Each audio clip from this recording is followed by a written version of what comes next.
Hello friends. तो आज की इस वीडियो में ये एक नया क्वेश्चन है। यहाँ पर आपको कैलकुलेट करना है मास m1 and tension in horizontal surface. तो ये हॉरिजॉन्टल सरफेस है, इस पोर्शन में कितना टेंशन है ये आपको कैलकुलेट करना है। क्या क्या गिवन है, m2 m3 दोनों का मास है 4 kg।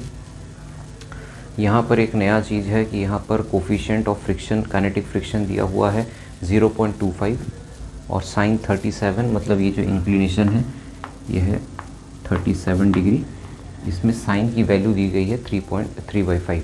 ठीक है, तो क्योंकि यहाँ काइनेटिक फ्रिक्शन दिया है, इसका मतलब जो सरफेसेस हैं वो रफ़ है, तो आपको यहाँ पर फ्रिक्शन को भी इंक्लूड करना पड़ेगा फोर्स इक्वेशन में। ठीक है, अब यहाँ पर इम्पॉर्टेंट बात यह है कि यहाँ लिखा है if mass m1 is coming downward in uniform velocity. तो यूनिफॉर्म वेलोसिटी से आपको एक हिंट मिल रहा है कि यहाँ पर पूरा जो सिस्टम है, जितने भी मासेस हैं, इन सब में किसी में भी एक्सेलरेशन नहीं है। ठीक है, एक्सेलरेशन नहीं है। ठीक है, कोई एक्सेलरेशन नहीं है, मतलब एक्सेलरेशन की वैल्यू यहाँ 0 है, या एक्सेलरेशन को आप इंक्लूड ही नहीं करेंगे फोर्स इक्वेशन में। ठीक है, तो अब यहाँ पर सबसे पहला काम हम लोग क्या करते हैं, जितने भी फोर्सेस हैं उनको मार्क कर लेते हैं। ठीक है, तो यहाँ पर पहले मास m1 को देख लेते हैं। मास m1 का खुद का वेट है डाउनवर्ड m1g। ठीक है, ये मास m3 है, इसका भी एक वेट है m3g। ठीक है, ये मास है m2g। लेकिन यहाँ पर इसके दो कंपोनेंट हो जाएंगे क्योंकि इंक्लाइंड सरफेस में है। ठीक है, तो एक कंपोनेंट को मैं यहाँ मार्क कर दे रहा हूँ। ठीक है, ये हो जाएगा आपका m2g साइन 37। ठीक है, और ये कंपोनेंट होगा m2g cos 37। ठीक है, क्योंकि 37 डिग्री यहाँ पर इंक्लिनेशन है। तो ये कैसे आया है, इसके लिए आपको मैंने पिछले वीडियो में एक इंक्लाइंड सरफेस के ऊपर एक मास था, उसका रिसॉल्व करके बताया था, तो उससे आपको पता चल जाएगा कि ये कंपोनेंट कैसे आए। ठीक है, अब ये हो गए, वेट हो गए। ठीक है, अब टेंशन देख लेते हैं। यहाँ पर देखते हैं कि ये जो स्ट्रिंग है, ये पूरा स्ट्रिंग एक ही स्ट्रिंग है, तो यहाँ का टेंशन जो है इसको मैं T बोल देता हूँ, T और यहाँ पर T। तो टेंशन का नेचर कैसा है कि जहाँ से भी पॉइंट ऑफ कांटेक्ट है उसके अवे होता है। तो यहाँ पर है पॉइंट ऑफ कांटेक्ट तो उसके अवे, यहाँ पर है पॉइंट ऑफ कांटेक्ट तो उसके अवे, यहाँ पॉइंट ऑफ कांटेक्ट है तो उसके अवे, और यहाँ पॉइंट ऑफ कांटेक्ट है तो उसके अवे। ठीक है, लाइकवाइज अब यहाँ पर स्ट्रिंग चेंज हुआ है, स्ट्रिंग अलग है, इसलिए टेंशन भी अलग होगा। तो यहाँ पर T डैश ले लेते हैं, यहाँ T डैश, यहाँ T डैश और यहाँ पर T डैश।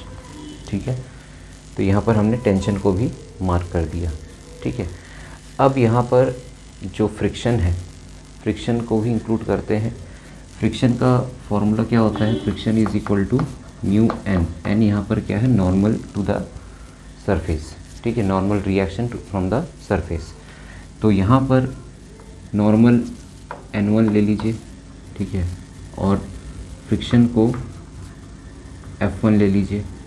क्यों मैंने इस डायरेक्शन में लिया, क्योंकि आपका जो m1 है वो जा रहा है नीचे, तो ये नीचे जाने के लिए इसे ऊपर जाना पड़ रहा है और इसे सामने आना पड़ रहा है। तो इसका जो मोशन है वो किस तरफ है, लेफ़्ट की तरफ मोशन है इसका, इसीलिए फ्रिक्शन क्या लगा है, उसके ऑपोजिट में। तो यहाँ पर म्यू n1 आ जाएगा, और n1 किससे बैलेंस हो रहा है, m3g से, तो m3g, तो फ्रिक्शन का यहाँ पर बन गया इक्वेशन।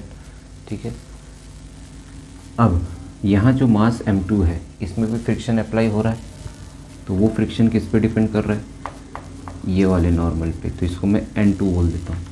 ठीक है, तो फ्रिक्शन किस तरफ लग रहा है, ये जो फ्रिक्शन है m2 पे, क्योंकि इस m2 जो है ऊपर की तरफ जा रहा है, तो इसका फ्रिक्शन इसके ऑपोजिट में होगा। तो फ्रिक्शन यहाँ पर ऑपोजिट में F2 बोल दे रहा हूँ। ठीक है, तो ये म्यू n2 होगा, और n2 किससे बैलेंस हो रहा है, n2 बैलेंस हो रहा है mg cos 37 से, mg cos 37। तो यहाँ पर फ्रिक्शन F1 को भी लिख लेते हैं, म्यू mg3, F2 को लिख लेते हैं म्यू m2g cos 37। ठीक है, तो यहाँ पर आपने सारे फ्रिक्शन को भी बता दिए। ये फ्रिक्शन किस तरफ है, नीचे की तरफ है, क्योंकि आपका जो M2 है ऊपर की तरफ जा रहा है। यहाँ पर फ्रिक्शन राइट साइड में है, क्योंकि आपका मास M3 लेफ़्ट साइड जा रहा है। ठीक है, अपोजिट ऑफ मोशन। यहाँ कोई फ्रिक्शन नहीं है, क्योंकि ये किसी के कांटेक्ट में नहीं है। ठीक है, अब हम लोग इनके इक्वेशन को लिखते हैं वन बाय वन। ठीक है, तो पहला यहाँ पर देखिए मास M1। मास M1 में कोई एक्सेलरेशन नहीं है, इसका मतलब जो है जो फोर्सेस हैं वो बैलेंस्ड है। ठीक है, फोर्सेस जो है वो बैलेंस्ड है। तो यहाँ पर M1G किससे बैलेंस हो रहा है, T डैश से। तो T dash is equal to M1G। ठीक है, T डैश जो है वो किससे बैलेंस हो रहा है, M1G से। तो ये मास M1 में इक्वेशन। अब M3 का देख लेते हैं, M3 का क्या है। ठीक है, लास्ट में हम लोग M2 को बनाएंगे, क्योंकि M2 में कई सारे फोर्सेस हैं। ठीक है, तो M3 में क्या क्या फोर्सेस लग रहे हैं, तो M3 में आप देख रहे हो कि इसमें जो मोशन हो रहा है, ठीक है, वो T जो टेंशन है और उसके ऑपोजिट में फ्रिक्शन। तो यहाँ पर जो T है वो बैलेंस हो रहा है F1 से। F1 जिसकी वैल्यू है म्यू M3G। क्योंकि मैंने पहले ही कहा है कि यहाँ पर सभी जो मास है वो यूनिफॉर्म वेलोसिटी में है, इसलिए कोई भी इक्वेशन में एक्सेलरेशन वाला टर्म नहीं आएगा। एक्सेलरेशन नहीं होगा, मतलब सारे फोर्सेस बैलेंस्ड ही है। ठीक है, तो ये फ्रिक्शन से बैलेंस हो रहा है, T फ्रिक्शन से बैलेंस हो रहा है, F1 से बैलेंस हो रहा है। तो ये देखिए T F1 से बैलेंस हो रहा है। ठीक है, तो यहाँ पर आपको T की वैल्यू भी पता चल जा रही है, टेंशन।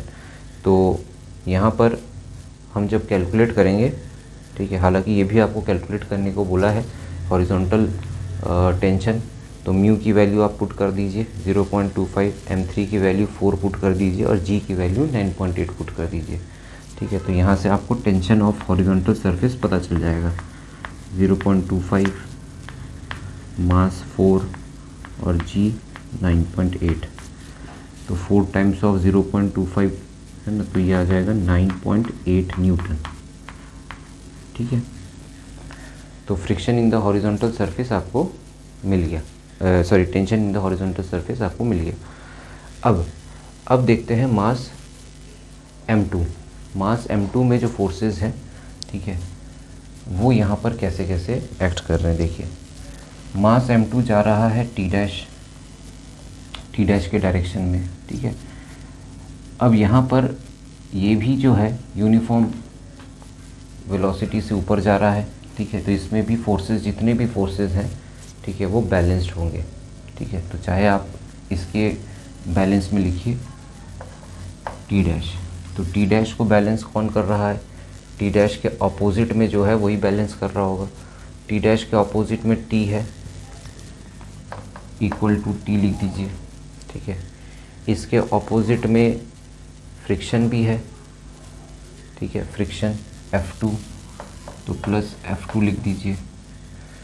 और इसका जो एक वेट कंपोनेंट है वो भी उसके ऑपोजिट में है, तो M2G प्लस M2G साइन 37 लिख दीजिए। ठीक है, तो ये सारे फोर्सेस जो है वो T डैश के अपोजिट में है। ठीक है, इसी वजह से वो बैलेंस हो रहा है। अब क्या मुझे T डैश की वैल्यू पता है, हाँ, M1G लिख दीजिए, M1G। T की वैल्यू पता है, ठीक है, देखिए T की वैल्यू तो आपने ऑलरेडी कैलकुलेट करके रखा हुआ है। ठीक है, तो अभी फ़िलहाल मैं इसके इक्वेशन को लिख देता हूँ। ठीक है, म्यू M3G। ठीक है, क्या मुझे F2 पता है, F2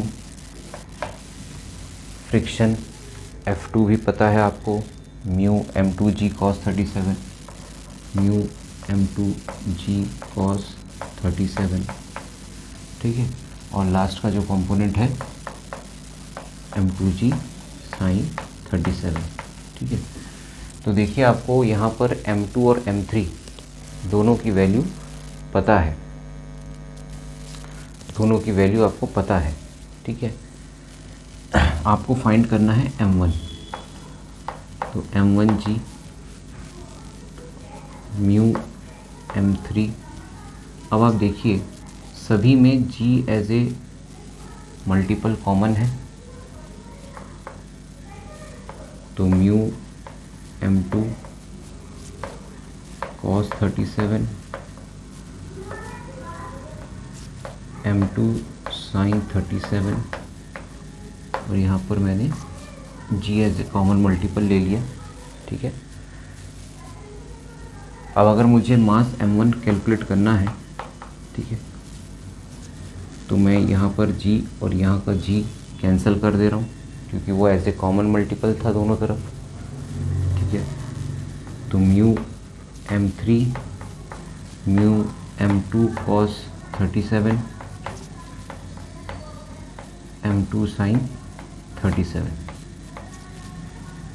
आपको m2 और m3 की वैल्यू पता है, ठीक है, और म्यू की वैल्यू भी पता है 0.25 इंटू 4, 0.25 इंटू 4 cos 37 4 3/5, ठीक है।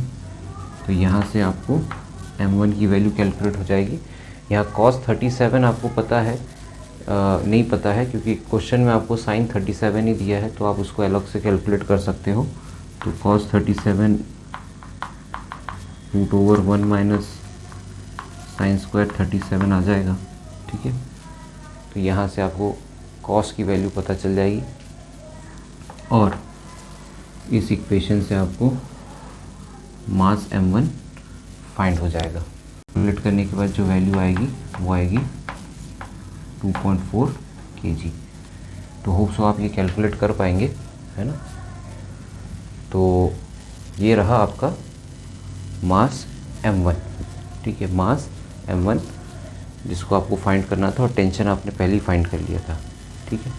तो ऐसे क्वेश्चंस में जहाँ पर बहुत सारे फोर्सेस इन्वॉल्व होते हैं तो आपको एकदम पहले से देख लेना है कि कहाँ पर ज़्यादा फोर्सेस हैं, उसको आप अलग से बना लीजिए। जैसे यहाँ पर मास m2 के लिए फोर्सेस बहुत सारे फोर्सेस थे, ठीक है, तो उसको आपने अलग से कर लिया। जहाँ फोर्सेस कम है उसको आपने अलग से कर लिया। ऐसा कोई ज़रूरी नहीं है कि उसी सीक्वेंस में आपको आंसर आना चाहिए जिस सीक्वेंस से पूछा गया है, ठीक है। तो यहाँ पर मास m1 पहले देख लीजिए, मास m3 देख लीजिए, ठीक है। और यहाँ एक नया चीज़ भी ये भी था कि क्योंकि यूनिफॉर्म वेलोसिटी है इसलिए एक्सेलरेशन को आपने यहाँ कंसिडर नहीं किया किसी भी मास के लिए, ठीक है।